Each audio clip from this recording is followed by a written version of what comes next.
we're developing a society because of all of these different toxins known to affect brain function. We're seeing a society that not only has a lot more people of lower IQ, but a lot fewer people of higher IQ. In other words, a dumbing down, a chemical dumbing down of society. So everyone's sort of mediocre. That leaves them dependent on government because they can't excel. We have these people of lower IQ who are totally dependent. Then we have this mass of people who are going to believe anything they're told because they can't really think clearly. And very few people of very high IQ who have good cognitive function who can figure this all out. And that's what they want. So, you can kind of piece it together as to why they are so insistent in spending so many hundreds of millions of dollars of propaganda money to dumb down society. The secret organizations of the world power elite are no longer secret.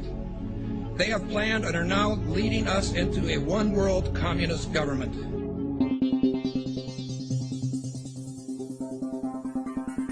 It's no longer a theory.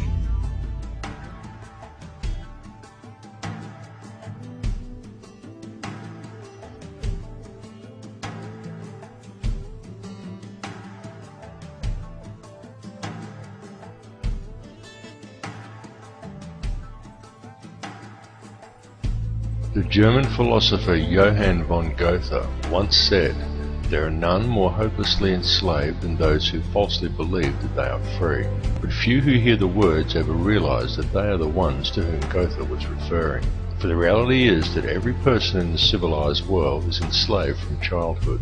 They are enslaved in a prison without walls or bars, and so few ever realize it, but all are enslaved nonetheless. And what the people of the world are enslaved to is a system of perpetual self-generating debt that is created for them wholly by design by private international banking interests. And the people are taught from an early age to just accept this debt because this is just the way things are.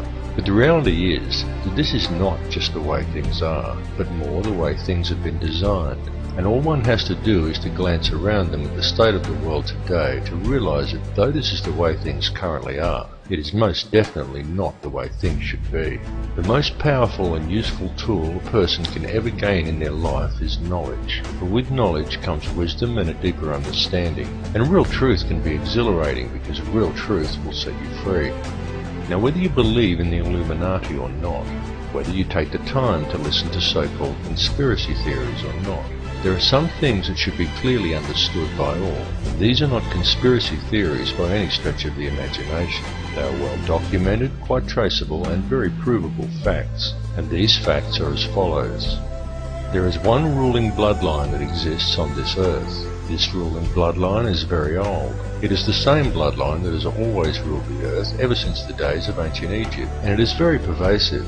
For example, many people think that anyone can get to be President of the United States, but the reality is that all US presidents have been Freemasons, and a large number of them are in fact related, and their lineage can be traced back to European monarchy, and in particular to the line of William of Orange.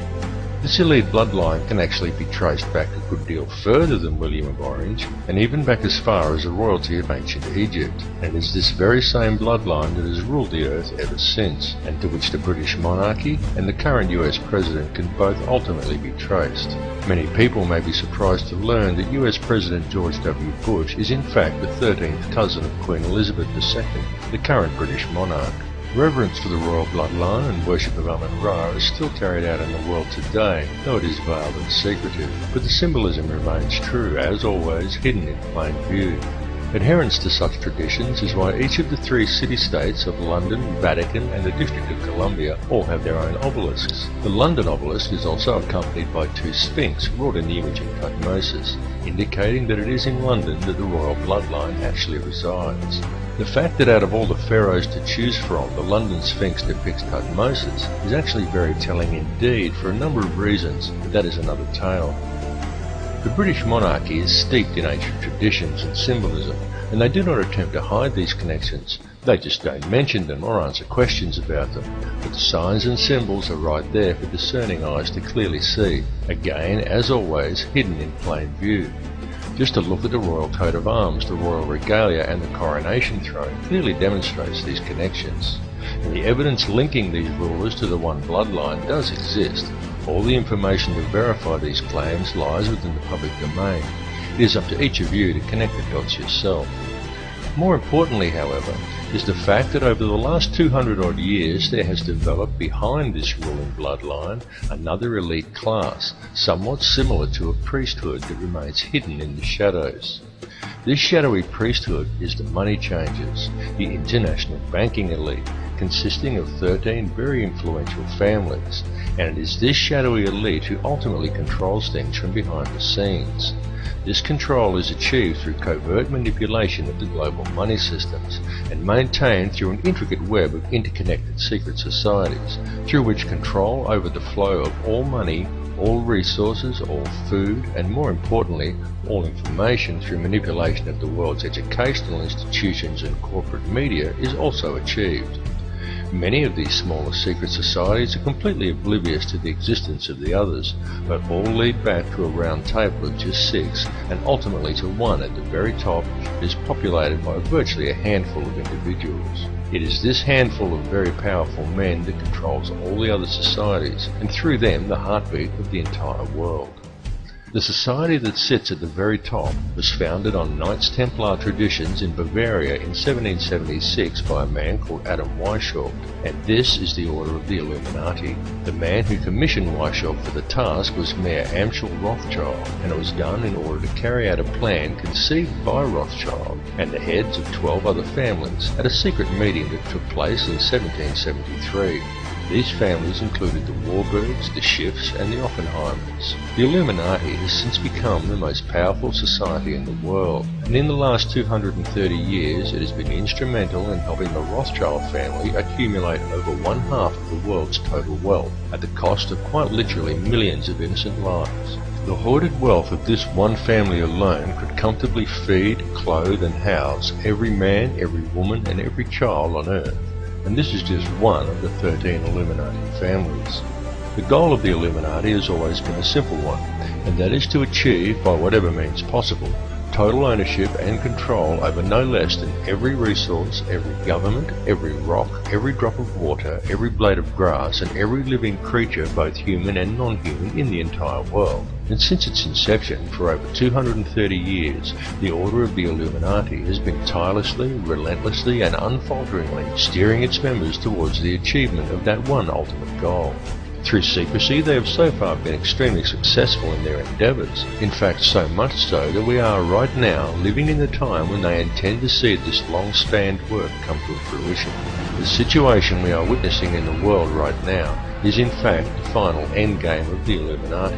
This is their big grab for ultimate power and mass depopulation.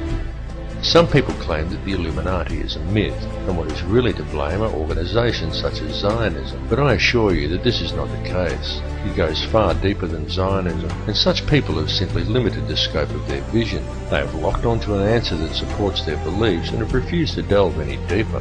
They are not seeing the bigger picture. Greek philosopher Socrates once said that true wisdom is knowing how little we actually know, and he was absolutely correct, and this is why it is important to keep an open mind and allow your beliefs to be flexible enough to change as new knowledge is acquired. And it is important to listen to all the information and not to just that which reinforces your beliefs, because this conspiracy goes very deep, and Zionism and the Jewish influence over the money system is merely one layer of it. It goes still deeper even than the Illuminati. Those who we know as the Illuminati are merely the shadowy controllers.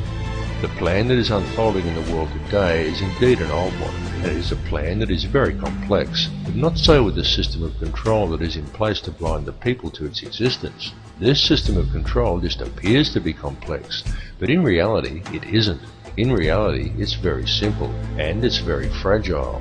However, it is its apparent complexity that has kept it so well veiled, and it has also been kept very well hidden by constructing a conspiracy culture to breed around it, and by then promoting an air of endless ridicule towards such concepts. Indeed, the creation and proliferation of such a culture and promotion of constant ridicule towards it has been one of the Illuminati's most valuable assets in obscuring the reality of the society's existence.